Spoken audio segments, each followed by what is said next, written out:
اس کو ہم یہ بھی کہہ سکتے ہیں کہ انسان تہذیب یافتہ بھی ہوتا ہے، بد تہذیب بھی ہوتا ہے. جانوروں میں تہذیب اور بد تہذیبی نہیں ہے، جو جیسے ہے ویسے کے ویسے ہی ہے.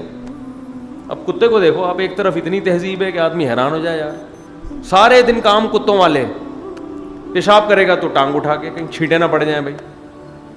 تو یار تم اتنی اگر طہارت کا تمہیں اہتمام ہے، پانی تم گٹر کا پی رہے ہو، لیکن جب پیشاب کرو گے تو کتے سے کسی نے پوچھا نا یار تو ٹانگ اٹھا کے پیشاب کیوں کرتے، کہہ رہے کہ چھینٹے نہ پڑے جائیں. تو یار اتنے نیک، اس سے لگے گا اس سے زیادہ نیک دنیا میں کوئی ہے نہیں، لیکن گٹر کے پانی پیتے ہوئے ہم نے خود کتوں کو دیکھا ہے. تو وہ قدرت نے جیسا بنا دیا وہ سوچے سمجھے بغیر ویسا ہی ہے، وہ سوچتا نہیں ہے جیسا اللہ نے اس کو قرآن نے کہا ہے احسن کل شیء خلقہ ثم ہدا، ہر چیز کو بہترین انداز سے بنایا. فرعون نے موسیٰ علیہ السلام سے پوچھا تھا کون ہے تمہارا خدا، کون ہے، نظر نہیں آتا.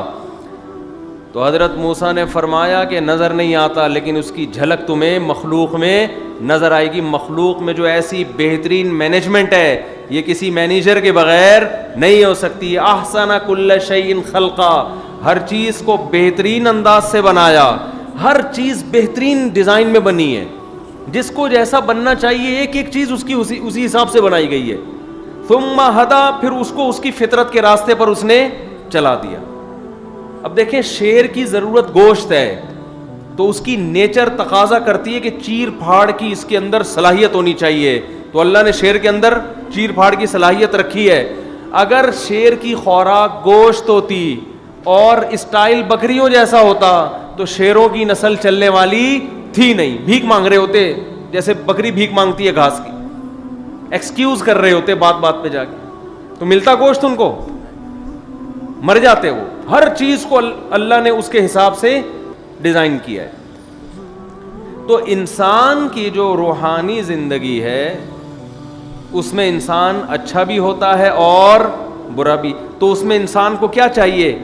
گائیڈنس چاہیے. جیسے جسمانی زندگی صحیح گزارنے کے لیے گائیڈنس کے بغیر وہ اپنی باڈی کو مینٹین نہیں کر سکتا، ایسے ہی اگر روحانی زندگی میں اس کو گائیڈنس نہ ملے تو اس کی روحانی زندگی تہذیب والی زندگی مینٹین نہیں ہو سکتی. بات سمجھ میں یہاں تک آ گئی ہے؟ میرا دل چاہ رہا ہے میں کہوں جن کی سمجھ میں آ گئی ہاتھ کھڑا کرے، لیکن زیادہ ہو جائے گی ابھی، آپ ایسے ہی رہیں. آپ کہیں گے مفتی صاحب نے تو پوری کلاس کی شکل بنا دی. کیونکہ آج کل سب سے بڑا مسئلہ یہی بات سمجھ میں نہیں آ رہی. سب سے بڑا قوم کا مسئلہ کیا ہے؟ بات سمجھ میں آ نہیں رہی ہے. آتی ہے مرتے کے ٹائم، اس وقت سمجھنے کا فائدہ ہے نہیں. تو مسئلہ سارا کیا ہے؟ یہاں تک سمجھ میں آ گئی. ایسی غلط بات تو نہیں کی میں نے کوئی. آگے ہم چلتے ہیں. تو روحانی زندگی کے بھی ہمیں کیا چاہیے بھائی؟ گائیڈنس. گائیڈ وہی کرے گا جس کا ایکسپیرینس ہو، جس کا تجربہ ہو، جس کے پاس خود ہدایت ہو. مادی زندگی میں آپ کو وہ لوگ گائیڈ کرتے ہیں جو مادی اعتبار سے پڑھے لکھے ہوں، جن کو ڈاکٹر کہا جاتا ہے، انجینئر کہا جاتا ہے، سائنٹسٹ کہا جاتا ہے. جو اس فیلڈ میں جتنا آگے جائے گا وہ آپ کو اتنا اچھا گائیڈ کر سکتا ہے. سمجھ میں آ رہی ہے کہ نہیں آ رہی ہے بات؟ جتنا زیادہ اس کا دین سے تعلق نہیں ہے. آپ کو اگر پتہ ہے وہاں ایک ڈاکٹر صاحب ہیں، بے دین ہیں، چرسی ہیں، ہیروئنچی ہیں، شرابی ہیں، آپ کی کڈنی کا مسئلہ ہے، آپ کو پتہ ہے کڈنی کا بہت بڑا اسپیشلسٹ ہے، اور ادھر 4 مہینے لگے ہوئے ایک صاحب ہیں جناب، وہ تہجد گزار، یہاں ماتھے پہ ان کے تہجد کا محراب، لیکن ڈاکٹر نہیں ہے. نیک بہت ہیں، ہر بات پہ سبحان اللہ، ہر بات پہ الحمدللہ. تو کڈنی کے لیے گائیڈنس آپ کس سے لوگے؟ اشارہ بھی کر رہا ہوں میں تاکہ جواب غلط نہ ہو جائے. بعض دفعہ لوگ ادھر کو لے جاتے ہیں کہ وہ نیک آدمی سے، اس لیے میں ایسا نہ غلط ہو جائے پھر میرا پورا بیان ہی. تو ہدایت کس سے لوگے آپ؟ چرسی ہیروئنچی ڈاکٹر ہوتے نہیں ہیں، لیکن ایک مثال دے رہا ہوں. سگریٹ پی رہا ہے وہ ایک نمبر کا بدماش آدمی، لیکن آپ کہو گے یار وہ نیک تو بہت ہے، لیکن جس کے پاس خود ہی ہدایت نہ ہو وہ ہمیں ہدایت کہاں سے دے سکتا ہے؟ نیک ہونا الگ بات ہے، گردوں کا پتہ ہونا. ہمیں تو یہ بھی نہیں پتا گردے کتنے، تو ڈاکٹر نے بتایا تو ہم نے یقین کر لیا، ورنہ ہم نے تو بکروں کے گردے تو دیکھیں, ہو سکتا ہے انسانوں میں فرق ہو. تو ہمیں تو ڈاکٹروں نے بتایا گردے ٹوٹل کتنے ہوتے ہیں, 2 ہوتے ہیں. آپریشن کے درمیان ایک عباسی والے لے جاتے ہیں سنا ہے, واللہ عالم غلط رپورٹ ہے, لیکن خطرناک رپورٹیں آ رہی ہیں کہ بعض دفعہ ڈاکٹر ہاتھ صاف بھی کرتے ہیں, واللہ عالم. ایک دم یقین نہ کریں ایسی خبروں پہ. تو ہدایت ہمیں مادی اعتبار سے ان لوگوں سے ملے گی جو مادہ میں ماہر ہیں, جنہوں نے مادے پر محنت کی ہے. ایک لوہار آپ کو لوہے کے بارے, ہمارے ایک دوست ہیں کباڑ کا کام ہے, ساری زندگی انہوں نے لوہا اور پیتل, وہ ہاتھ رکھ کے بتاتے ہیں یہ پیتل ہے, یہ لوہا ہے, یہ اسٹیل ہے, یہ سونا ہے, یہ چاندی ہے, یہ کاپر, یہ ہے کاپر, اس میں کتنا اسٹیل شامل ہے, ہاتھ رکھ کے بتا دیں گے.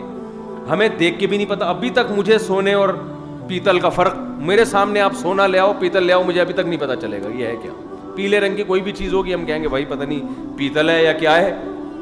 خواتین کو پتا ہوتا ہے سونے اور پیتل میں فرق, مجھے کم از کم اب تک نہیں پتا. حالانکہ بڑا دنیا میں لوگ ہمیں سن رہے ہیں, ہو سکتا ہے آج کے بعد سننا چھوڑ دیں کہ جس بیچارے کو پیتل اور سونے کا فرق نہیں پتا وہ ہمیں موٹیویٹ کیا کرے گا, وہ ہمیں گائیڈ کیا کرے گا. تو ہم آپ کو سونے کے بارے میں تھوڑی گائیڈ کر رہے ہیں, ہم تو جگانے کے بارے میں گائیڈ کر رہے ہیں آپ کو, ٹھیک ہے نا. تو یہ جو گائیڈنس ہے مادی اعتبار سے, یہ گائیڈنس غیر مسلم بھی زیادہ اچھی طرح سے کر سکتے ہیں, اور نبی صلی اللہ علیہ وسلم نے اس میں غیر مسلموں کی گائیڈنس کو قبول بھی کیا ہے. اس کی حدیث میں مثال ملتی ہے. آپ صلی اللہ علیہ وسلم نے ایک عمل سے صحابہ کو منع کیا, اس میں صحت کو نقصان ہو رہا تھا, پھر فرمایا اہل فارس کرتے ہیں لہذا تم بھی کرو, ان کے نقصان نہیں ہو رہا تو ہمیں کیوں ہوگا, وہ لوگ دنیا میں زیادہ ہم سے آگے ہیں. دوسری ہمیں گائیڈنس چاہیے روحانی اعتبار سے. کس اعتبار سے بھائی؟ روحانی اعتبار سے آپ کو گائیڈ کرتی ہے آپ کی کھوپڑی. کون گائیڈ کرتا ہے؟ بولو بھائی, کھوپڑی. عقل کو ہم پیار سے کھوپڑی کہتے ہیں, کیونکہ عقل کہنے میں وہ مزہ نہیں ہے جو کھوپڑی میں لفظ میں مزہ ہے نا. جس لفظ میں مزہ آ رہا ہے وہ تو بولے نا آدمی. عقل کا لفظ تھوڑا گاڑا ہو جاتا ہے نا, عقل لوگ کہتے ہیں نا بھائی تیرے کھوپڑی ہے کہ نہیں ہے. روحانی اعتبار سے گائیڈ کون کرتا ہے ہمیں؟ بولو بھائی, عقل. وہ بتاتی ہے یہ صحیح ہے, جھوٹ بولنا کیا ہے, برا ہے, سچ بولنا کیا ہے, اچھا ہے. لیکن مسئلہ عقل کے ساتھ یہ ہے کہ اس کی صلاحیت محدود ہے. دلائل سے یہ بات ثابت ہے کہ یہ روحانی اعتبار سے مکمل گائیڈ کرنے کی صلاحیت, بولو بھائی, نہیں رکھتی. یہ خود عقل ہی کا فیصلہ ہے اپنا.